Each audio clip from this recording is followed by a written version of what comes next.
Biglang nagbago ang kanyang anyo na kahit kailan hindi ko nakitang nangyari sa kanya. Nagbago ang mukha niya, pati katawan niya. Lahat ay nagbago na mistulang demonyo ang kabuuan.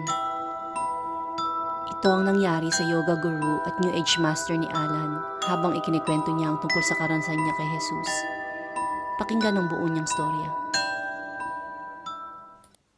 Hi, ako po si Jamie Rimorto at welcome po sa Precious Soul Channel. Ang story yung mapapakinggan nyo ngayon ay base sa totoong karanasan ni Alan. Si Alan po ay isang dating high-ranking New Age master na ngayon ay ginagamit na ng Panginoong Jesus para isiwalat ang mga kumakalat na demonic New Age practices sa mundo. Ito yung mga New Age practices na akala natin sa Panginoon pero hindi pala. Very deceiving. Ano-ano po ba ang halimbawa ng mga New Age practices ngayon? Ang isa sa pinakakilalang practice ng New Age ay ang yoga. Para po malaman natin at maging malinaw sa lahat kung bakit ang yoga po ay hindi galing sa Panginoon, balikan po natin ang pinanggalingan ng yoga. Ano po ba ito? Ang yoga po ay isang spiritual practice ng mga Hindu sa pagtatawag sa kanilang mga Diyos-Diyosan. Ang meaning po ng yoga sa English is to be yoked with or to be united with. Noon pa man po ay tinuturo ang mga poses sa yoga upang makiisa ang kaluluwa ng mga nagpa-practice nito sa mga Diyos-Diyosa na kanilang sinasamba. Tatlo po sa prinsipal nilang mga Diyos ay si Brahma, Vishnu at Shiva. Para po mas madaling tanggapin ng kultura natin ang yoga at pasukin ng Kristyanismo, ito po ay binibenta nila bilang isang wellness product. Kabilang po sa mga practices ng New Age ay ang Universal Law of Attraction, Mindfulness Meditation, Transcendental Meditation, Reiki, horoscope, at marami pa pong iba. Ngayon po ay pakinggan natin ang totoong karanasan ni Alan tungkol sa New Age. Gusto ko pong ibahagi sa inyo ang isang kamanghamanghang mirakulo na nangyari sa buhay ko. Hindi ako lumaki bilang Kristiyano, hindi ako lumaki na may anumang paniniwala kay Jesus. Lumaki ako sa okultismo o New Age. Mayaman ang tatay ko, at noong 13 years old ako, nagdesisyon ng tatay ko na lumipat kami sa Australia. Gusto pa niyang mas kumita ng malaki at Australia ang dapat puntahan para sa kanya. Kaya naman, iniwan namin ang Canada para mamuhay sa Australia. Isang mayaman at espiritual na tao ang tatay ko, pero hindi yung normal na paraan. Nasa occult siya. Matapos niyang idiborsyo ang nanay ko, ikinasal siya sa isang babaeng kasama niya sa occult. At dahil sa mayaman siya, bisita niya lagi ang matataas na leader ng occult at mga guro. Nagbibigay din sila ng mga conferences at seminars, at dahil dito, kasama ko na ang mga high-ranking leaders ng New Age practices mula murang edad. Nagkaroon na rin ako ng kakaibang karanasan noong 11 years old ako. Naalala ko noon nang mahimatay ako sa school. Nakita ko yung sarili ko at buhay ko sa future. Kaya naman nung magising ako, para akong ibinalik sa nakaraan. Para bang pelikula lang. At dahil doon, alam ko na may mga ibang bagay bukod sa pang-araw-araw na buhay at pagpasok sa eskwela. Sa murang edad na iyon, curious ako at mapaganap tungkol sa espiritual na bagay. Dahil na rin sa mga kakaibang bagay na ginagawa nila na maikukumpara ko sa mga mirakulo. Aminin ko, naloko nila ako noon. Hindi ko alam na huwad na kapangyarihan ang nakikita ko. Nasa ilalim ng impluwensya ng isang high-ranking Hindu guru ang tatay ko, at siya ang nagsisilbing gabay ng ama ko para maabot ang mas mataas na antas ng espiritualidad. Naniniwala ang mga Hindu sa reincarnation dahil kailangang bumalik ang kaluluwa sa lupa hanggang sa maatimang nirvana. Ito ay taliwas sa paniniwala kay Jesus. Ito ang paniniwala namin noon. Wala akong alam tungkol sa simbahan, wala akong alam sa Diyos, wala akong alam na kahit anuman tungkol sa pananampalatayang Kristyanismo. Sa edad kong iyon, meron akong kinawiwilihang Hindu guro. Gusto ko yung mga tinuturo niya at may connection ako sa kanya. Kaya naman kinausap niya yung mga magulang ko at nagpaalam na kung pwede ko ba siyang maging guro at ako ang kanyang maging initiate. Para maging initiate niya, kailangan kong imbitahin ang isa sa mga Hindu gods sa katawan ko sa pamagitan ng mga spiritual practices. Dumaan ako sa initiation taon-taon habang lumalaki bilang teenager. Lumalim ang aking koneksyon sa aking guro at sa mga Hindu gods. 2 oras sa isang araw ako nagpa-practice ng mga spiritual na bagay, kasama na dito ang meditation sa paniniwala na kailangan ko itong gawin para marating ang nirvana at hindi na muling mag-reincarnate pa ako sa lupa. Nagpatuloy ako sa New Age hanggang sa tumungtong ako sa early 20s at mapunta ako sa Amerika. Napunta ako doon dahil nagpatayo ng isang malaking organisasyon ang aking guro na may kaugnayan sa malalaking universidad at ospital. Ipinalaganap namin ang paniniwalang ito sa kasalukuyang sistema ng buhay. Ang turo nila sa akin, ang mga Kristiyano daw ay isang beses lang nabuhay sa lupa, kaya naman sila ay tinagurian nilang may mga mabababang uri ng espiritualidad. Pinaniwala niya ako na ako daw ay may 300,000 lifetimes na. Oh, ang haba kaya nun. Ngayon ay alam kong kalokohan yung mga sinasabi niya, pero noon, ang sarap pakinggan sa ego. Nakakataas ng pride at pagtingin sa sarili. Sa edad kong early 20s, tinanong ako ng guru ko, gusto mo bang maging teacher ng mga pilosopiyang to? Sabi ko, pwede ba akong maging leader at mapasali sa inner circle kasama mo? Siyempre, yun ang pangarap ko noon. At sinimula nila ang training ko sa lahat ng spiritual and energy practices hanggang sa iba't ibang uri ng meditation at yoga. Dati akong Hatha Yoga Master at tuloy-tuloy ang pagtuturo sa akin ng aking guro noong taong 80s hanggang 90s. Master ako ng maraming bagay sa occult dahil iyon ang aking dedikasyon. Sa mga panahon na yon, para sa akin, nakakatulong ako sa mga tao. Layunin ko na mapabuti buhay nila. Para sa akin, nagbibigay ako ng kaalaman at karanasan tungkol sa mga spiritual practices and exercises para matulungan ng mga tao na magkaroon ng mas mataas na antas sa espiritualidad. Ginagawa ko to para sa ikauunlad ng kaluluwa nila. Para naman hindi na nila kailangang mag-reincarnate pa sa lupa at paggawa na nilang maatim ang nirvana o kalangitan. Pinaniniwalaan namin na ang buhay sa lupa ay halos hindi totoo. At iyon ang kalokohan na pinaniniwalaan namin noon. Ang pagtitraining sa akin ay paghahanda ng pagtuturo sa buong mundo. Nagtuturo ako sa kung saan-saang conferences at spiritual retreats. Nagpa-private teaching din ako. Nung nasa 30s na ako, may napansin ako sa mga seminars ko at spiritual retreats. Hindi to positibo. Hindi naging maganda mga resulta nito kaya naman marami ang sumisi sa akin. Sinisi ako ng mga tinuruan ko at maging ng mga pamilya nila. Nalaman ko din na marami sa mga tinuruan ko ang nasira ang pamilya. Iniwan ang kanilang mga asawa at mga anak dahil naniniwala sila na makakapagpataas ito ng antas ng kanilang mga espiritualidad. Sa madaling salita, nakita ko na wala nang pakialam ang mga tao sa isa't isa. Naging masyado silang mapag-isa at sinira nito ang maraming pamilya, maging ang kanilang buhay. Kabaligtaran nito ng gusto kong mangyari. Akala ko yung tinuturo ko ay makakapagpabuti ng buhay ng tao. Nangamba ang puso ko sa nangyayari at nainis ako. Naghahanap ako ng kasagutan. Kaya nagdesisyon ako na bisitahin ang aking guro at tanungin siya tungkol sa mga nangyayaring problema.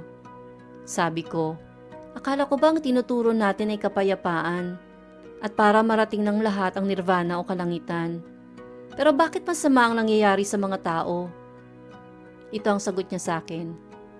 Ang dahilan daw kung bakit naghihirap at nagkakaroon ng kung ano-anong problema at mental illnesses sa mga tinuturaan namin sa mga seminars ay dahil sa mababa ang antas ng kanilang espiritualidad kumpara sa mga itinuturo namin. Sa isang banda, kapag nandoon ang pag-iisip mo sa huwad ng paniniwala, para sa iyo, ito ang katotohanan. Pero hindi naging payapa ang aking puso sa mga nangyayari.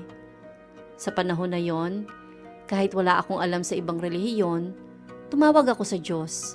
Sabi ko, meron bang personal na Diyos? Kung meron man, kailangan ko ng tulong. Hindi ko na maalala kung salitang universe o Diyos ang ginamit ko, dahil universe ang salitang ginagamit namin noon. Sabi ko, kailangan ko ng kasagutan sa mga katanungan ko dahil wala itong magandang resulta sa akin. Pagkatapos nito ay nagkaroon ako ng leadership seminar. Ako ang leader ng seminar at kasama ako sa exercises na ginagawa namin na ang tawag ay guided imagery. Sa seminar na ito, sinagot namin ang tanong na kung may gusto kang makamit sa mundo, ano ito? Isinulat ko sa papel na gusto kong magkaroon ng personal na relasyon sa mga Diyos na pinagdarasalan ko. Binibisita nila ako sa tuwing kailangan ko ng kaalaman pero gusto ko silang maranasan sa personal. Sa guided imagery na yon, may nakita akong kuweba. Nasa loob ako ng kuweba. Hindi ko alam kung papaano ko nalaman pero alam ko na nasa harap ko ang isang Diyos. Ang kataas-taasang Diyos. Sa kanan niya ay may isang tao. Alam ko na si Jesus to. Sinabi niya sa akin na ilabas ko yung mga kamay ko. Kaya naman ilabas ko yung mga kamay ko. Sabi niya, hindi ka na magpapagaling ngayon sa mga demonyo. Magpapagaling ka na para sa akin. Bigla na lang may ilaw na tumira sa mga kamay ko at nagsimula siyang magsalita tungkol sa buhay ko. Tungkol sa aking hinaharap at kung ano ang gagawin ko para sa kanya. Ang weird dahil wala naman akong experience sa kahit anong may kinalaman kay Jesus at lalo na sa Diyos. Matapos kong makita ang mga yon, nagpunta ako sa simbahan. Sa isip-isip ko nung nandun ako, kailangan ko makumbinsi yung mga Kristiyano na magguhi ng kanilang espiritualidad at paniwalaan ako. Kung maaalala ninyo, sinabi ko na pinaniniwalaan namin na kailangan kang ma-reincarnate ng maraming beses para maging maunlad ang iyong spirito. Yan ang inakala ko na mangyayari, ang makumbinsi sila para ipaalam sa kanila kung gaano kababa ang kanilang espiritualidad at kung gaano kataas ang kaalaman ko tungkol dito. At maari ko din yung ibahagi sa kanila para itaas ang antas ng kanilang espiritualidad. Pero hindi ito nangyari. Late akong dumating sa simbahan kaya napaupo ako sa ikalawa o ikatlong linya ng pulpito. Habang nakaupo ako, nagbe-meditate ako sa loob habang naghihintay na ibigay sa akin ng universe ang pagkakataon na magsalita sa pulpito. Ang nangyari, habang naghihintay at nakikinig sa kasalukuyang preacher, narinig ko ang sinabi niya, kung tatanggapin mo ito habang binabasa niya yung Biblia.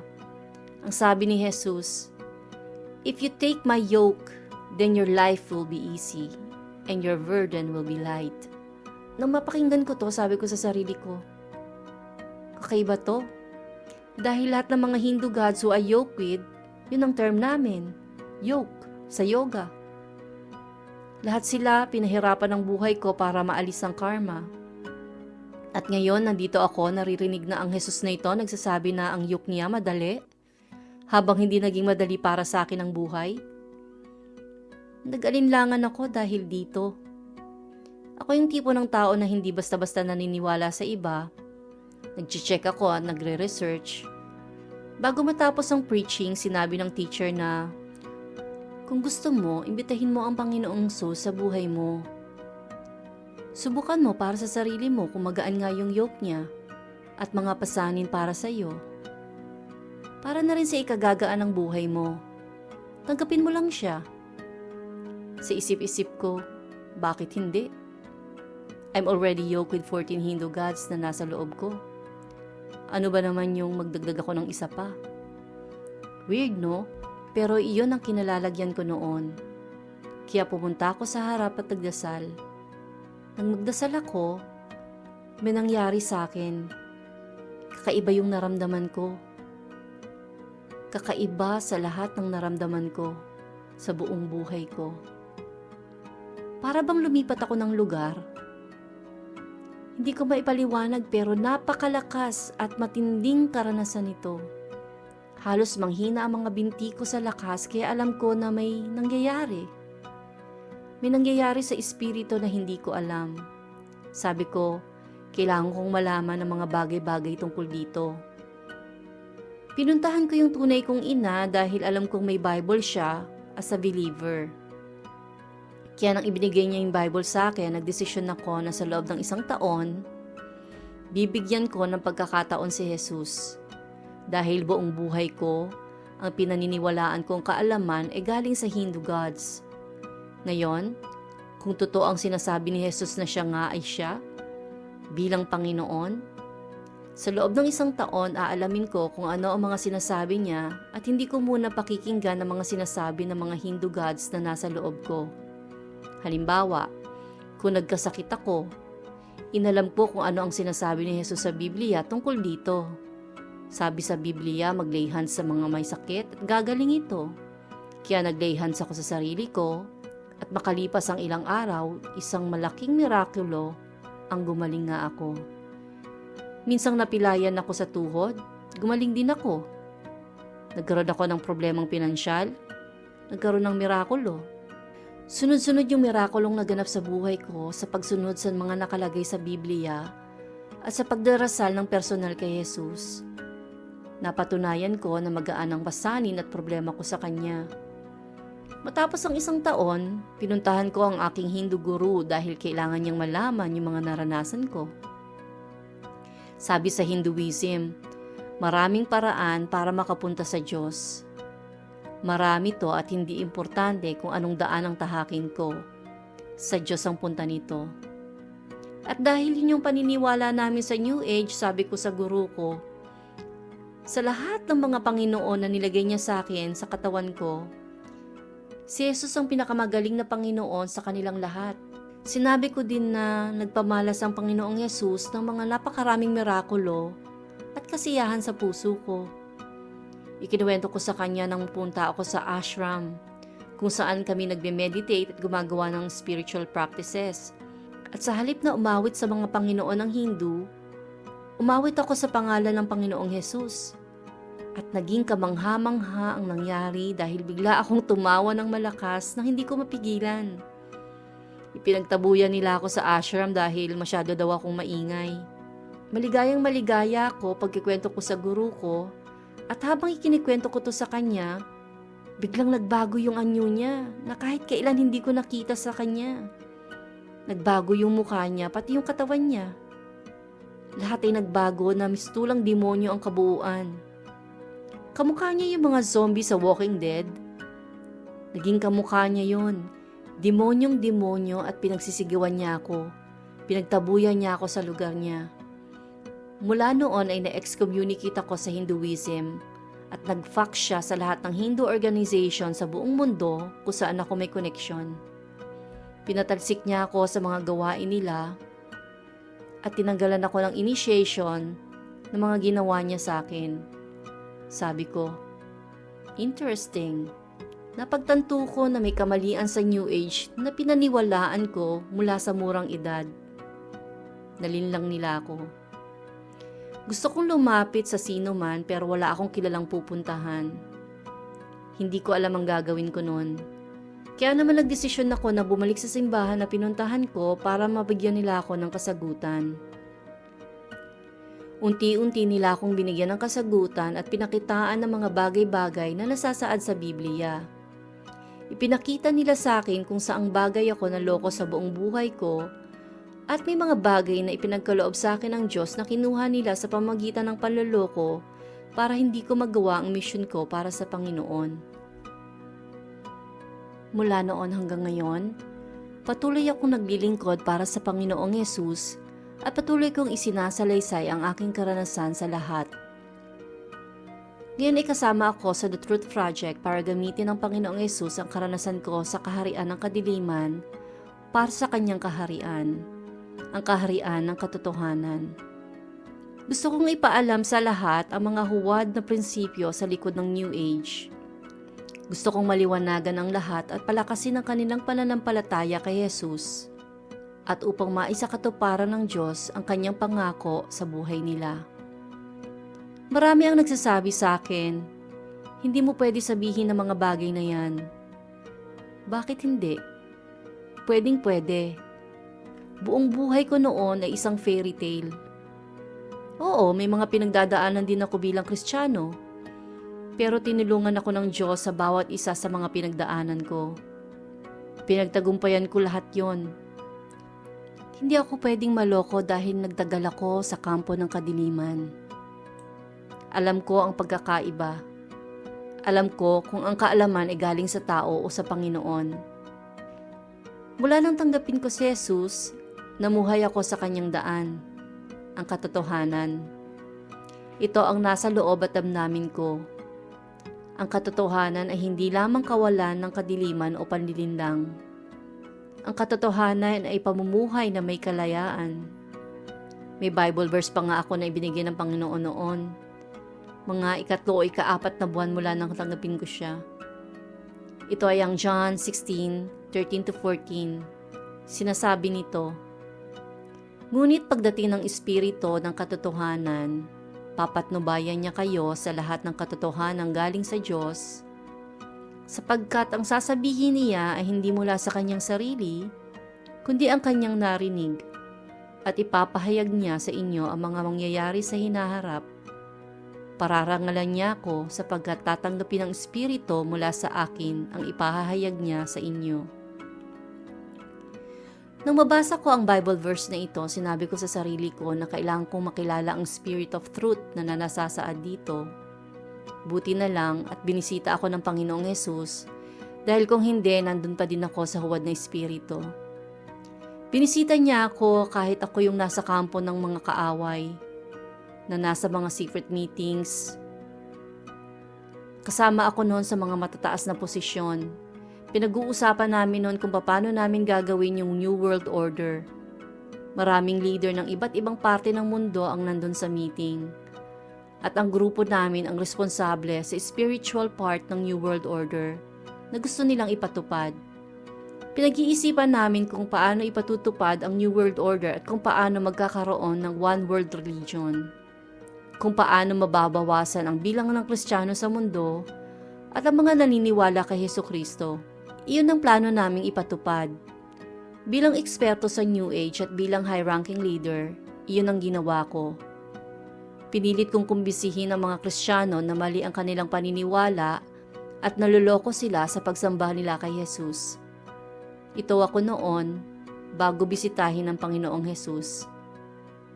Pero, kinahabagan niya ako.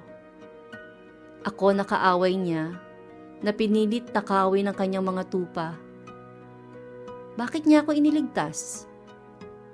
Dahil yun siya, yun yung puso niya. At dyan po nagtatapos ang karanasan ni Alan. Kung kayo po ay kasalukuyang nasa New Age, huwag na po ninyong ituloy ang practice na ito. Huwag na po ninyong hayaan na mapahamak ang inyong sarili o pamilya dahil sa pagbubukas nyo ng pintuan sa kaharian ng kadiliman upang maimpluwensyahan ang inyong mga desisyon sa buhay. Lumapit po kayo kay Jesus at pagsisihan ang inyong mga pagpasok sa New Age practices. Kaya po ibalik ni Jesus ang lahat ng nawala sa inyo. Kung ito po ay kapayapaan, si Jesus po ay prinsipe ng kapayapaan. Kung ito po ay inyong relasyon, kaya niya itong ibalik o palitan ng mas higit. Kung may kakilala po kayong mga kaibigan o pamilya na nasa New Age, i-share niyo po sa kanila ang karanasan ni Alan sa podcast na ito. Ikalat po natin ang impormasyon upang maliwanagan ang ating mga kapatid na walang kaalam-alam sa plano ng mga kaaway. Sa susunod na episode po ay mapapakinggan ninyo ang totoong karanasan ni Anna Marie. Si Anna Marie po ay namatay ng tamaan ng kidlat at muling bumalik sa kanyang katawang lupa. Abangan po natin ang karanasan ni Anna Marie noong mga oras na nandun siya sa langit. Ako po ang inyong host, si Jamie Rimorto, na nagpapaalam sa inyong lahat. At sa pangalan po ni Jesus, naway tumanim po sa puso at isip nyo ang mensahe ng podcast na ito dahil hindi natin hawak ang ating buhay. Kapag binawi po ito, siguraduhin po natin na ang pinili natin na makasama ay ang ating Panginoong Jesus. Hanggang sa susunod na linggo, Shalom.